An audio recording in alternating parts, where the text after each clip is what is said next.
அடிக்கடி மட்டும் போறான், காலேஜுக்கு போகவே மாட்டேங்கிறான். காசு கொட்டி கொட்டி பார்த்து பார்த்து ஒரு நல்ல ஸ்கூல்ல சேர்த்து விட்டுருக்கோம், நல்ல காலேஜ்ல சேர்த்து விட்டுருக்கிறோம், காசெல்லாம் வீணா போகுது. இவன் நல்ல பழக்கமே இல்லை, விட்ட ஒரு மோசமான பையனா இருக்கிறான் அப்படின்னு பெற்றோர் சொல்ற ஒரு காலம் தானே இது.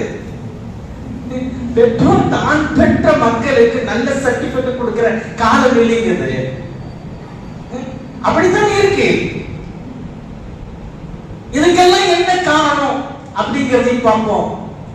இதற்கு பெற்றோர்கள் என்ன செய்யணும் என்ன செய்யக்கூடாது அப்படிங்கறதை பார்ப்போம். 20 நிமிஷம் டைம்.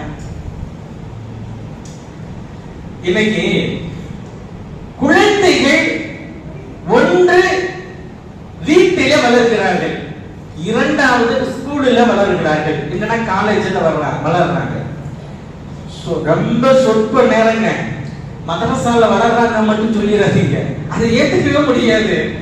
காலையில மாசம் வந்தாலும் சரி, சாயந்தரம் மாசம் வந்தாலும் சரி, அவன் எப்ப வருவான்னு தெரியும். மதரசா ஆரம்பிச்சுட்டு இன்னைக்குமே வந்திருக்க மாட்டான்.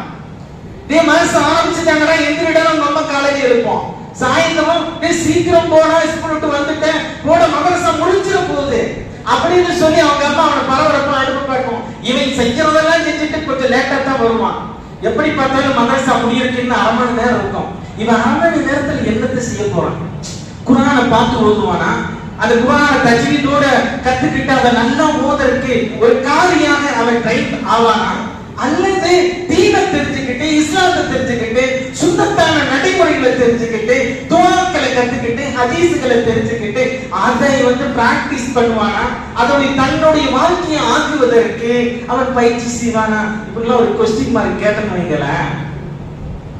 சரிங்க, உங்க பையன் மதரசாக்கு வர்றாங்க வைங்க, எத்தனை நாள் மதரசாக்கு வரான்? மதரசாவே குழந்தைகள் வளர்வது கிடையாது. உண்மை. மதரசாக்கு போயிட்டா அஜர்த்து மாதிரியே ஆயிடுவான். எப்படி ஆகும்? அஜர்த்து மாதிரி சாதாரணமா இங்க வரல. 7 வருஷம், 9 வருஷம், 10 வருஷம், 12 வருஷம் மண்டியிட்டு ஜெயிலுடைய வாழ்க்கை அனுபவித்துத்தான் இன்னைக்கு முசல்லால நிற்கிறாங்க. உங்க குழந்தை 1/2 மணி நேரம் அஜர்த்தா மாதிரி வந்துருவான். எல்லாமே அஜர்த்து தான் நடக்கும். நடக்காது. மிராக்கிள். நினைத்திருக்கிற பெருமக்களே, இன்னைக்கு இருக்கிற கால சூழல் நமக்கு நிறைய படிப்பினைகளை தேவை தந்துட்டே இருக்குது. பெற்றவங்களும் சும்மா இல்லைங்க, நல்லா வச்சு செய்யறாங்க பசங்களை. பிறந்த குழந்தைய, பச்சை குழந்தையை கொண்டு போய் முன்னாடிலாம் குப்பை தொட்டியில போடுவாங்கன்னு கேள்விப்பட்டிருக்கோம். அது அனாதை குழந்தைகள், எது தப்பா பிறந்த குழந்தை அப்படின்னு நம்ம